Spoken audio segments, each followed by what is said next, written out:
sorry. Learned a lot? קצת רואה אתכם רגע. Okay, so today we're going to be talking about distributed training at scale. And how many of you have trained a model? Maybe a small one? Awesome. How many of you have trained a model on many machines, hundreds or thousands? Cool. Awesome. Okay, so this is a good talk for you. All right. Just to intro, I forgot the clicker. That would be good. Actually, אני אקח the clicker. That would be good. אני יושבת פה עם המים. We're speaking Hebrew today. תודה רבה. Okay, so my name is Linda. I'm a developer advocate at Anyscale. I'm here with Carl. Hi, I'm a field engineer here. I'm from New York. He came from Munich. ממש שמחים להיות פה בארץ. And today we're going to talk about distributed training at scale. Now, very important question. Any music fans? Do we like music? Woo! Okay. קצת חפלה? Yes. What's your favorite artists? Favorite artists? Oh, I love Taylor Swift. Yeah. I saw Omer Adam in Madison Square Garden in New York. It was amazing. 30,000 people singing, it was great. So I was thinking we could try something fun. I might need your help. Should we drop a beat? Let's do it. You're going to help me sing this? I think we should rap. We'll talk about distributed training. I was thinking we could intro with a little music, right? 3:30, 3:45, I don't know what time it is. I'm a jet lag. But let's do it. Okay, we'll try this. I can't promise it'll be good. Okay, ready?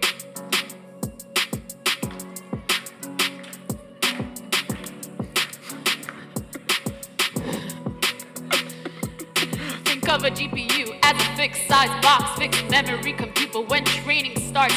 Two things to fit inside the model and the data, but the problem you hit fast out of memory errors. If the model is too large for one GPU, you need to shard it across a replica crew. And let's say even if the model fits on one GPU, it may take too long to train because the data sets are huge. So you fix that second problem with data parallelism, replicate the model, split the batch more throughput in them. And once you have model sharding and replication, the next challenge, distributed systems coordination. All right. Okay, woo! So what are we talking about today? What are we talking about? Distributed training. Awesome. So let's see if you remember some of the lyrics. Why do we need distributed training? Why do we need it? Speed. What else? Memory capacity. What takes up memory? Model and data. Yes, we got the lyrics. The model and the data. Model and data. Good. Perfect. I like this. Okay, so now assume right now that I could fit my model and data on one GPU. Okay? For purposes of the next minute and a half. I could fit it on one GPU, and I want to maybe have more throughput, so I might add more data. Okay? Assume they could both fit, and I'm adding more data. Let's say this takes an hour. But it would be nice if I could distribute and train with in 1 hour with more data, right? In 1 hour, 4 times the amount, right? So here, assume the model is the same, but the data is different. What's the problem? What might be the problem? I'm just going to forward here. What might be the problem? Yeah. What's the problem? If I'm distributing the data and the model is the same, I'll get 4 different models. That's a problem, right? They're not communicating. So what do? Let's see. If I do a forward pass, is that okay? I'm doing a forward pass, I'm passing the data. Model's the same, data is different. That's okay. But what happens in the backward pass? I'm going to get 4 different models. So what do? We communicate. Now, depending on the backend you have, let's say if you're using NVIDIA backend, you have some primitives. Here, we could use all reduce, and we could communicate with the gradients here and have the same weights changed, and so the backwards pass will work. Fine. So here, I have different data, same model, across. That works. Great. So that's one way you're distributing, right? And you can now continue with the next batch. And what is this called? This is called distributed data parallel. You could say it with me if you want. We're in a distributed data parallel. and just so you know, here today in this talk, I have what are the 3 core components of a model? Parameters, gradients, and optimizers. I'm not talking about activations right now. For purposes of distributing the training on one machine with multiple GPUs, that's what we're going to talk about. Okay, so now What if the model doesn't fit? What do I do? What if the model doesn't fit? Any guesses? What do I do? Sorry? Slicing? Slicing, shorting, exactly. Good. So, we have many options. Let's start with the optimizer. Let's shard it. Okay, so let's say I shard the optimizer. This is called 0-1. It's a technique, 0-1. But, okay, I shard that. Can I optimize further? What can I do? I might need to slice again. What can I slice? So we'll come up with that. Good, you're right. So 0-2 is slicing the gradients. So that's called 0-2. You're slicing the optimizer and the gradients. And what's the next one? Who said it before? This is going to get intuitive. What are we slicing next? Parameters. Wonderful. 0-3. So 0-3, you might have heard of that. Have you heard of the term FSDP? Yes?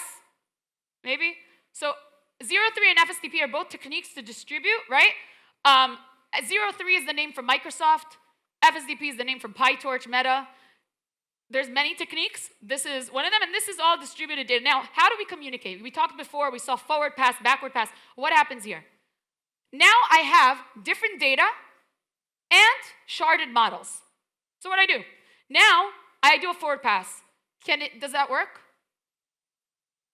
No, because the parameters are not the same. So what do? I have to communicate with all gather. It's another NVIDIA, we're taking the example that we're using in NVIDIA backend. This is part of your backend. Okay, so all gather is the NVIDIA backend, and that's wonderful. So now, okay, now when I do, sorry, before I get there, when I do the forward pass, I actually throw out the parameters. Okay, so now, does the backward pass work? No, because I don't have the parameters back, so I need to actually have that communicating, so that's called all gather. So that's communicating. The problem, not the problem, but the thing that happens here is the GPU is idle when this communication happens. So there's a tax, right? But it's okay because you wouldn't be able to train this model without distributing it. But just so you know, there is a tax and it's a trade-off, right? Now what happens? That doesn't end here. You also need to distribute both the gradients and the parameters. So it's called reduce scatter here. So there's 3 size. We call this a side, this little thing over there. And that's the tax you pretty much have where your GPU is idle. Now, in reality, it's not really always idle because you might have one layer actually be prefetched. But, you know, it's worth it when you're able to distribute on multiple compute and you have a little bit of a tax. But this is just for you to be aware, right? Okay, so what did we talk about right now? We gave a little high level of distributed training, and what we talked about was data parallel. 0-1, 0-2, 0-3, all data parallel, right?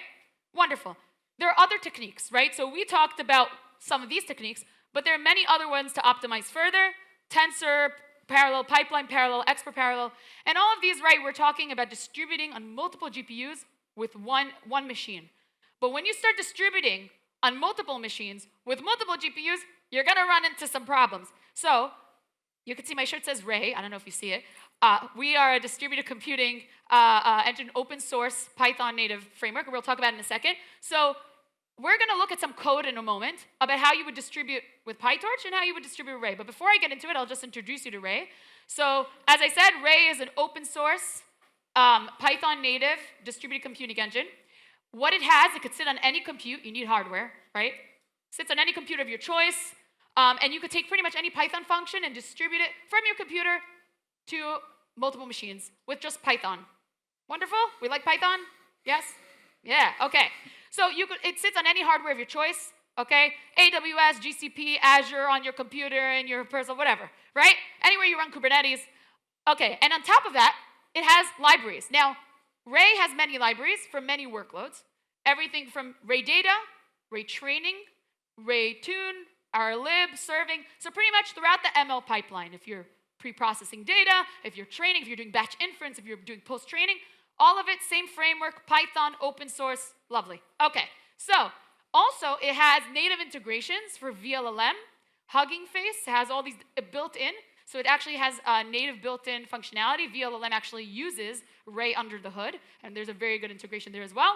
And so that's just the quick overview of what Ray is. Okay, so now in this talk, I'm only talking about distributed training, okay? So I'm only talking about training and PyTorch right now. There's many other use cases for array. Today we're talking about training. So let's look at code.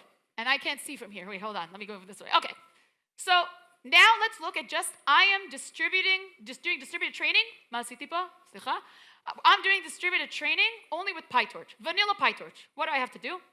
I have to set up the environment, make a training function, and here what's important is in that training function, I decide the backend, maybe NVIDIA backend, like a nickel, right? Here, that's what I'm saying, okay? And so here I import PyTorch. I'm doing this backend, I'm defining what it is. And what did we say? What were the two things that we talked about? Models and data. So I have to set up the model. Which technique will I use here? Let's use FSDP. So I define the technique here, FSDP. This is not an eye exam, so don't worry. I'm just gonna kind of tell you what's there. And then here's the part that I want you to look at. So we said data parallel, right? We said distributed data, right? Distributing the data. This sampler is how you would do the functionality of distributing the data. And you have this data loader and distributed sample part. Now, if you have more than one GPU, you need to write this out. If you have one GPU, it's okay. But if you have more than that, you need this functionality. Now, till now, I was just setting up. Nothing ran yet. How do I run it? With PyTorch, I have to now actually do the forward pass, backward pass, kind of put the whole training loop together. And I have to write out a lot of things. Now, here's the thing. If it's on one computer with multiple GPUs, that's okay. But what happens when I have multiple machines with multiple GPUs? It will get very painful. And if I'm a machine learning engineer, I want to focus on building my machine learning engineering tasks I need to do and not be an infrastructure engineer right now, right? Okay, now let's look at what happens with ray train. This is, again, vanilla code. This is just for you to get an idea. So let's see how this works with ray train. Ray train, you import ray. I'm sorry if I'm blocking it. You import ray. You're, again, defining same thing. You're saying I want an NVIDIA backend. Great. But now, if you see here, when I do ray train and I'm importing it, I have preparing the model and the data loader. And what essentially is happening here is this whole thing with the distributed sampler, that you have to think about, you don't need to think about. Because now, it will know that if you have more than one GPU, it will distribute it. And if it doesn't, it won't. And it will also only have two things you need to pass. Your training function and your config. And that's it. And then it will distribute it for you. So ray train does many things. This is just one of the things it does. And if you're a visual learner, you could actually see this is just spinning up. You say GPU 4, it will distribute it through 4 and put the same model across. And so I'm going to pass it over to Carl to be able to speak a bit more about ray train and any scale features. Yeah, thank you, Linda. Thank you. Super. So I'm going to show you a bit what we are up to at AnyScale. The organization behind most of the parts in Ray. Let me check that out. Yeah. I'm going to skip that one. Great. So here we are. What is AnyScale doing? We basically have a managed platform of Ray that we're serving to our users. That platform comes with our runtime. We have fully compatible APIs with Ray, so everything you build in Ray you can do on our platform and even more. We have some capacities to make your workflows faster and definitely a bunch of stuff around reliability to go into production, things like this. If we... Oh, I think we don't have the updated slide. Maybe go... Sorry, I think this is a different version. Okay, we do have some other slides. Let me check if I have this some. Is okay. Okay, it's okay. It's okay. Maybe just go back to the AnyScale and just speak to it. Yeah, let me see. I'll try to connect it. Sure. And then we can go back. I can't rap for you guys, but AnyScale is really cool. Now I was gonna talk about how we improve reliability. We have a bunch of features in our platform. Some about node resizing, fault tolerance, observability. Guess I will have to go through them really fast, but if you have any questions later, you can ask me. Let's see, does that work, or is it cool? Okay. Okay. Sorry about that. Yeah, but we'll get there in a second. But yes, we tell you. See, it's a review. Now you get to be tested. Yeah, you need reliability, you need to test it, you need observability, all of that. Ray train, we learned all this. Data models, that's it. We know all of it now. Okay. All right. Okay, here we are. Okay. Yeah. Perfect. So yeah, and some of the challenges we basically cover with our platform are that setting up distributed environments is hard. Some of you have done it. I saw the hands. It's quite hard. You need to do a bunch of stuff. We handle that for you. We have debugging features. We do handle hardware failures as well. Yeah. Yep, I'm going to be the clicker. Okay. One more. Okay, so what do we have around reliability? Basically, we support dynamic memory management. So if we see that we observe tasks and we look like how much memory are they using, we can scale up pods vertically as well. We have mid-epoch resumption. So if your training fails for whatever reason, we can resume within an epoch. We don't have to jump back to the last epoch. I'm going to talk a bit more about that in a second. We have elastic training. So if you want to, for example, train on parts that are reserved and parts that you have on spot, you can do that. And we can tolerate some failures and spin in new workers on the fly while keeping the training running. And we do GPU profiling as well without any hassle. So yeah, that's a small example of dynamic memory management. I'm going to go over it really briefly. So if you see like some tasks are expanding, some are contracting, some stay the same, we just keep everything so that we avoid like memory spilling out of memories. We handle that for you. Makes your pipeline much faster, much smoother, runs very nicely. And of course, we also try to optimize your compute so that you just use what you really need, right? Next one, please. Here we have the mid-epoch resumption. So basically what we do is we keep track of the state of your training in each step in our object storage, which is shared across the cluster. And should anything fail, then we are always able to recover that. So we are able to recover each step. We don't need to checkpoint from the last epoch, like it is the case if you would just be using TensorFlow or something like that. Yeah. And elastic training, I can give you a small example for when that would be cool. So what some of our people do is like training big models with a lot of GPUs. Let's say you have a bunch that are spot instances, so you always have to expect that they get preempted. Let's say you use 256 active GPUs you want to train. Then you can just set, I wanna have like 250 running my job, and if it's less, we need to pause, right? Then it's not flying anymore. So if we have like 4 of them going out, then we have 252, which is still cool. So we're gonna resume. If it's less, then we pause, and then we try to get resources from really anywhere we can get them from. Next one, please. And GPU profiling. I mean, probably a few of you are familiar with this. Some of you do the NVIDIA SMI, I guess, things like this. What we do have, it's a bit more complicated distributed, I can promise you. So yeah, we have a bunch of tooling. It actually helps us ourselves to develop Ray. Yeah, and you can basically look into, you can look into your traces, things like this. Can talk about it more later. One pretty cool thing about the platform is multi-resource clouds. That's in beta right now. It's pretty cool. So let's imagine you want to use an H100 and you have different cloud services hooked into your system, like GCP, Azure, whatever. We also support Neo clouds, Nebius namely. Really cool if you want to use those, also nice. And what we can do, if you go to the next slide, you can see that user asks for an H100. This multi-resource cloud will basically look for this resource across regions and clouds and give it to you wherever it's available, right? Like GPU sparsity is a big thing, at least where I'm from in Germany. I guess here it's the same. So we'll search that, we'll hook that into a cluster, and for you it's quite seamless, right? And obviously that also goes in hand with the cost. Next one, please. The global resource scheduler.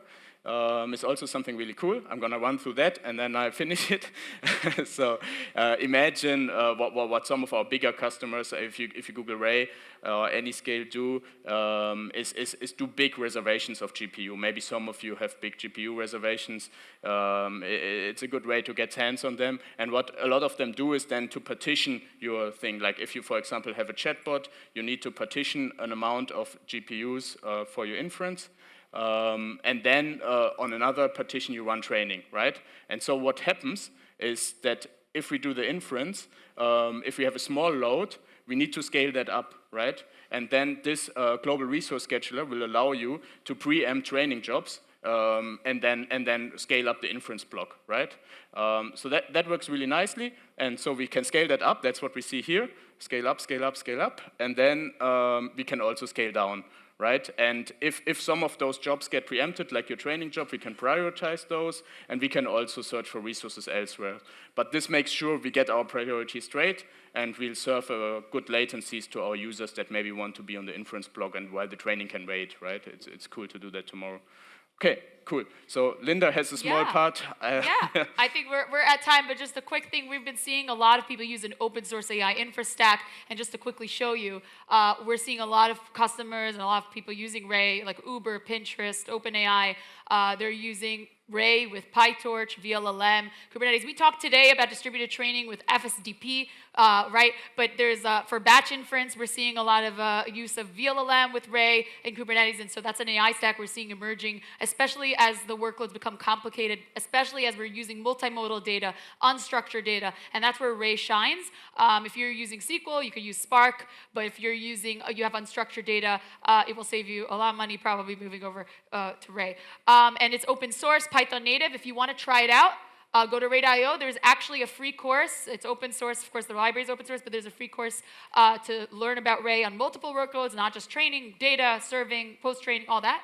And we have a meetup tomorrow with AI21 Labs, and you should join us. We're going to talk about batch inference tomorrow, so different use case. And we have it with AI21 Labs, which are fantastic. And Nibis is going to probably come as well and speak. So hope to see you there. It's going to be in Sarona. And yeah, thank you so much for having us. Thank you, guys.